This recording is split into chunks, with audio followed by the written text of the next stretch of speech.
And welcome back to Channel 9 Live. This is Brian Keller here. Just a reminder that you can always tweet us your questions and your comments. We'd love to hear from you. I'm here in this half hour with Brandon Bray. Brandon is a friend of mine and a colleague over on the .NET Core platform team. And you're a group program manager over there. I am. So what does a group program manager on the .NET Core platform team do? So the biggest part of the team that I work with is the common language runtime. Okay. And then we also bring all the other parts of the .NET platform together from all the different groups at Microsoft that build it. And then lastly, we do setup and servicing for .NET Framework. Okay, great. And you've been doing this .NET gig for a long, long time, right? You've been at Microsoft for 11 years, and you said you were an intern before that, right? I was. And so I'm just coming up on my 11-year anniversary at Microsoft. Congratulations. I've been in developer division from the beginning and working in one way or another with .NET the whole time. Most of the time I was on the C++ team working on the compiler there. On the compiler for building managed C++ applications. C++ CLI, I think is what you called it, right. You worked on? Yeah? And so for the first about 5 years or so, I worked on designing the C++ CLI language with Herb Sutter. Okay. And then writing the specification and taking it through the ECMA standards process. Fantastic. Well, today we're here to talk about .NET 4.5. Congratulations, You guys just shipped the release candidate a week and a half ago. Right. So let's get down and dirty with the release candidate and talk about what developers can look forward to in 4.5. So I understand that the .NET 4.5 release, first of all, it has this Go Live license attached to it. That's right. So what's that mean? So if you're a developer who's building a server application, particularly for a website, it means that you can now host your website with .NET 4.5, and we'll make sure that if there's issues, we'll support them. We're shipping QFEs and hot fixes for .NET 4.5 right now on the release candidate. And when we finally ship the final product, RTM, it just means that you'll need to upgrade to that in order to continue getting support. Sure. And that's an in-place upgrade. You just run it and it upgrades everything. It's a patch basically, as you expect, from moving to RC to RTM. Got it. So let's talk about that upgrade experience moving from, say, .NET 4 over to 4.5, because this one's a little bit different than what we've done in the past, right? Not quite. I mean, we've done it all. Okay. But, if you look at it, .NET 4.5 is an in-place update to .NET 4. Okay. And that means that it's an upgrade. It overwrites .NET 4. It's an in-place update, meaning that we've made it highly compatible. We think of it, as from our engineering point of view, it's a service pack to .NET 4. It just has more features, and that's why we didn't really call it a service pack.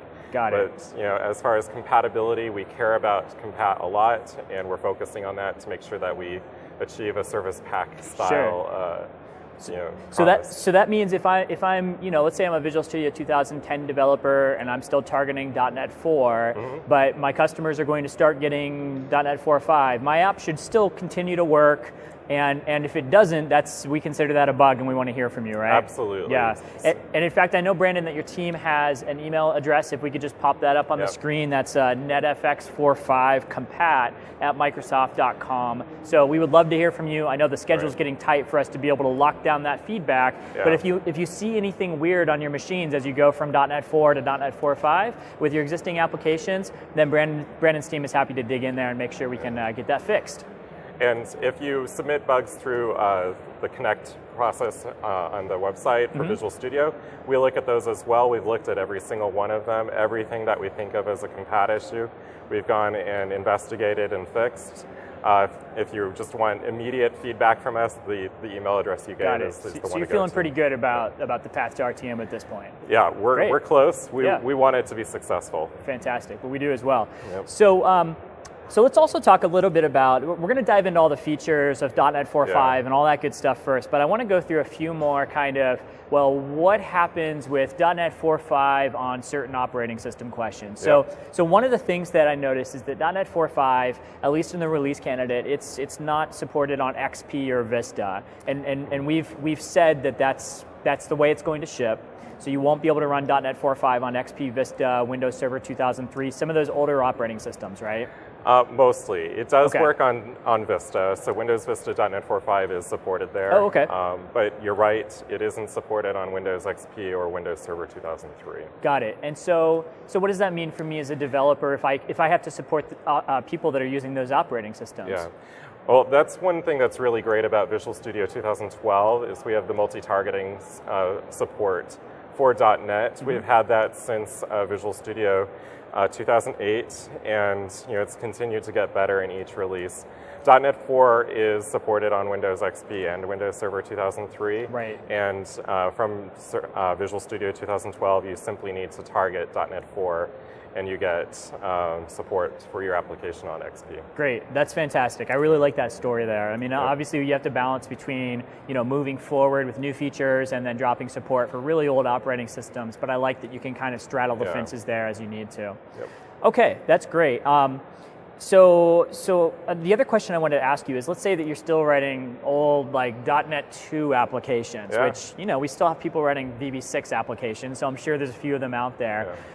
If I have a machine that has .NET 4.5 on it, do I have everything I need to run my .NET 2 app, or do the customers need to go explicitly download? What's the story there? So the story really depends on the operating system that you're working with. Okay. If you're using Windows 7, it already has .NET 3.5 included in it, and so anything that is a .NET 2 or .NET 3.5 app is running on the .NET 3.5 SP1 runtime. Okay. On Windows 8, the .NET 3.5 runtime and framework is included via feature on demand. Okay. So if you have installed it directly off of the Windows DVD installer, feature on demand will actually install .NET 3.5 as a Windows component at the point where you need it. Great. So it is supported.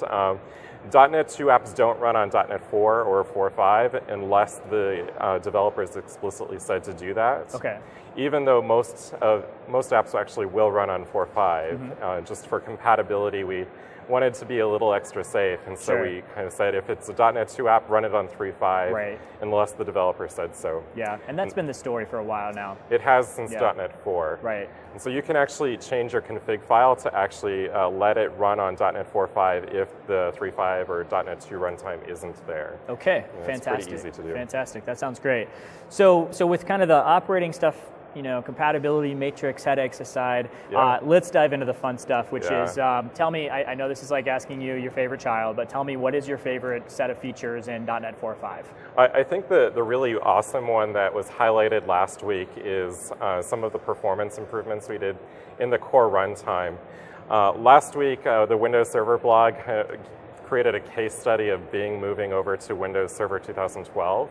And one of the things that comes out of that is moving to .NET Framework 4.5. Great. And they highlighted two features, the background server GC and multi-core JIT. Okay. And both of those had tremendous improvements for the Bing server farm. One of them, like background server GC, before they upgraded to Windows Server 2012, the applications were running about 7 to 8% of the time was in the garbage collector. Okay. And that's the one thing I hear all the time is that garbage collection is the top performance concern for many application developers. Bing changed that from 7 to 8% down to just 1% on average. Wow. And that's just from upgrading. Background server GC did all of that. Huh. And the other feature was multi-core JIT. Multi-core JIT, as the feature suggests, is actually letting the JIT run on multiple cores, and so it improves startup time for your application. And that one's also on by default for ASP.NET applications. Okay, for ASP.NET, but if I have other application types and I've tested it, I can presumably turn it on for those as well? Yeah, it's only 1 or 2 lines of code, and it's very simple to do. Yep. Okay, so let's talk more about the background garbage collection. I only know enough to be dangerous here. I know there's like the Gen 1, Gen 2, Gen 3 garbage collection, but I thought a lot of that stuff already happened in the background. So what do you actually mean when you say this? So what happened before we had this background garbage collection is that every time the garbage collector needed to run, it would pause all of the threads in the application so that it could sweep through the memory and clean things up and then compact the memory. And obviously, as memory grows, over the last 10 years, we've seen the amount of memory that applications use grow tremendously. Sure. I think 10 years ago, an application using 100 megabytes or more seemed excessive. Nowadays, that's kind of the starting I think Notepad line. uses like 250 now, so not really. But. So if you think about it, I don't want to pause the application, and that just creates really bad experiences for many application types, particular servers that have latency that they're concerned about. Or gaming scenarios where you don't want to pause in the middle, And so what Background GC does is the Gen 2 part of the garbage collected heap, the largest part, can actually be going through and marking the heap while the application is still running. As long as Gen 0 can continue to allocate memory, we don't need to pause, keep the application paused while Gen 2 is being cleaned up. Got it. And so just that alone is able to take advantage of more hardware. We have more threads because there are more processors available to us, and we actually get better performance out of that. That is awesome. So I understand that the details of the Bing case study are available on the Windows Server blog. That's right. So just go to the Windows Server blog. It was posted last week, and you can see details of all the charts that showed before and after. It's pretty amazing. That's great. Well, we'll have to get some more Channel 9 content out there talking about that as well, because I'm sure that we could spend hours. Charles Torre can go deep for 10 days on this stuff. So we're already planning to do that. That's coming up very soon. And if you can go to the .NET blog or Channel 9 and keep an eye out for it, and we'll see that coming. Fantastic. Well, once again, just a reminder, you can send us your questions here for Brandon Bray. We're on Twitter at CH9Live, so we would love to hear from you. And of course, we're here at TechEd Orlando, so if you want to catch, you'll be over in the booth and everything as well. So let's talk a little bit more about some of the other features that are in here that are in .NET 4.5. Yep. What's another one we should talk about? Well, certainly one of the biggest ones we should all be proud of is what's coming with Windows 8. We've seen the Windows runtime features coming up, and the APIs that are available there. I think I'm very proud of what our team has done to really help build the best experience there. And a lot of support for Windows Runtime is available through the CLR.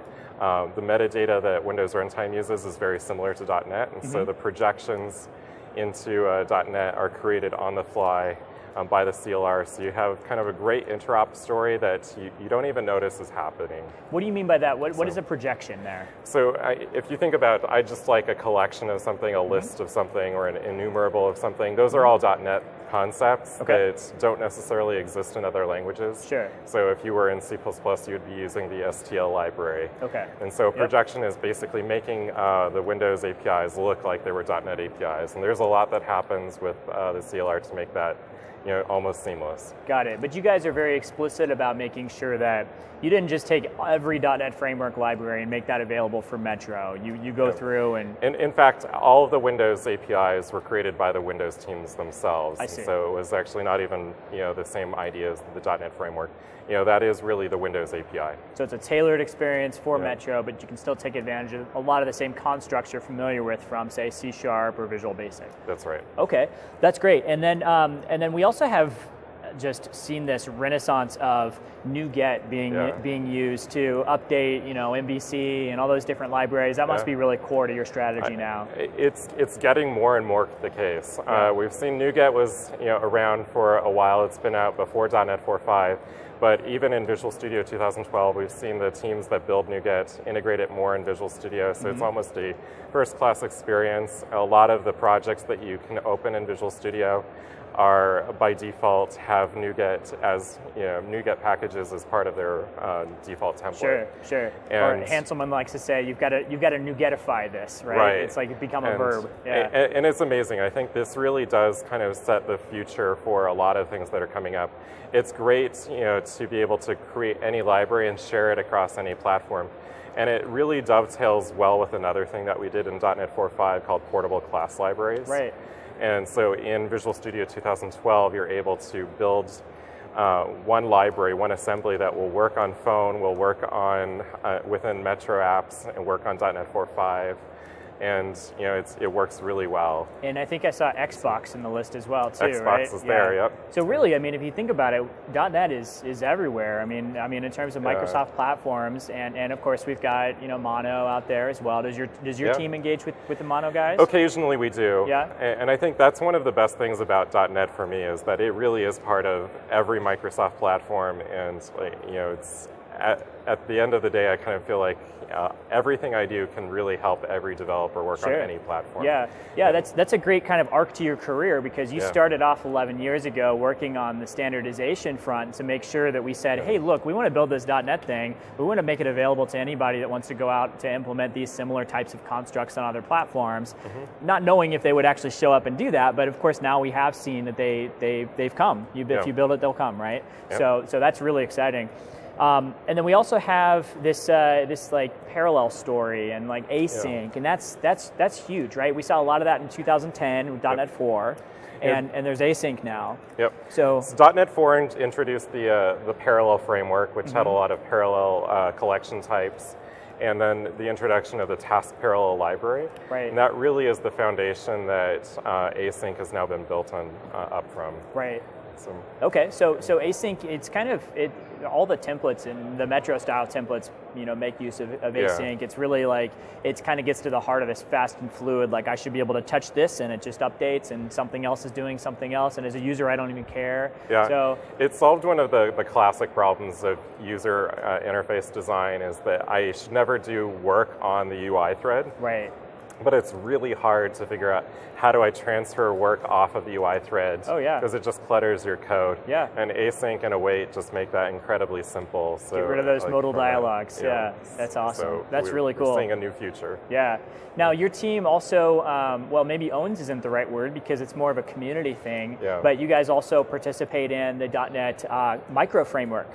As well. So tell me about that. So .NET Micro Framework is really focused on the lowest end of devices, things that are kind of where we look at what would you get if you could spend less than $1 on a processor. And we're not quite there for everything, but 32-bit processing has really come down in price, continues to go down in price. And you're kind of looking at what kind of programming environment can I use if I don't have an operating system.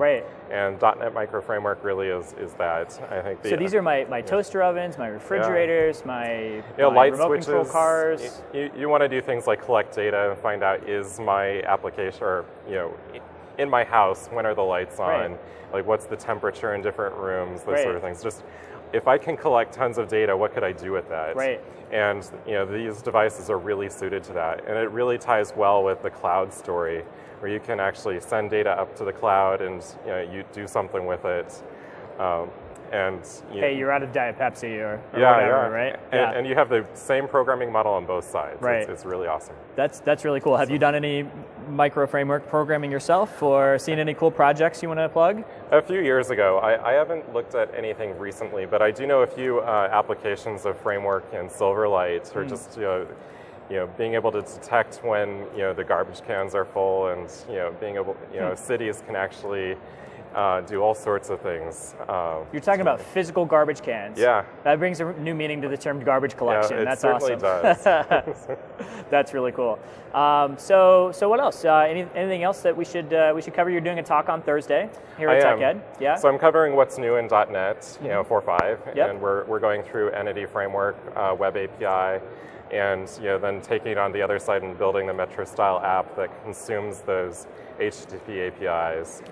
So is Entity Framework, is that something your team looks after, or is that a partner team? It's a partner team, and so it's, again, one of the things my team does is we collect all the parts of the framework and kind of make sure that it's tested well together, and kind of give that end-to-end experience for .NET. But you ship a version of Entity Framework with .NET 4.5, and then those guys are kind of at a very rapid pace of iteration. Entity Framework's probably one of the best examples of something that's shipping on NuGet, and so it is the most popular NuGet package. Nice. And so there's a few things that get better with .NET 4.5. Entity Framework has performance improvements based on 4.5. But it's, again, I think one of those things about .NET, it's after a while, what you get from NuGet and what you get from a specific version of .NET really kind of blend together. And it's what you can get from the ecosystem that solves the problem. .NET is based on this idea of productivity, and it continues to be a productive environment for developers. Absolutely. Anything new in this release with respect to the dynamic languages, F#, that kind of stuff? Are you guys doing anything core there? Nothing that I know of. Okay. I'm sure F# continues to do some things. I know that they have the type providers that make consuming things like OData, working with the Azure Marketplace, data marketplace makes that better. And that's really suited to F#. It's not something I have spent a lot of time watching. Okay, fair enough, fair enough. Well, thanks for being with us, Brandon. We certainly appreciate diving in here, and people can look forward to your talk on Thursday afternoon, which will be posted on Channel 9, along with the rest of the talks here. So we'll let you get back to it. I know you have a lot of work to do to wrap up the RTM release, and I know that Brandon's team would love to hear about your bugs. So certainly send them a message at netfx45compat@microsoft.com if you hear anything there. We also can take your feedback at Connect. That's connect.microsoft.com/Visual Studio. So I'm Brian Keller, and we'll be back later this afternoon with more great topics. Thank you, sir. Thank you.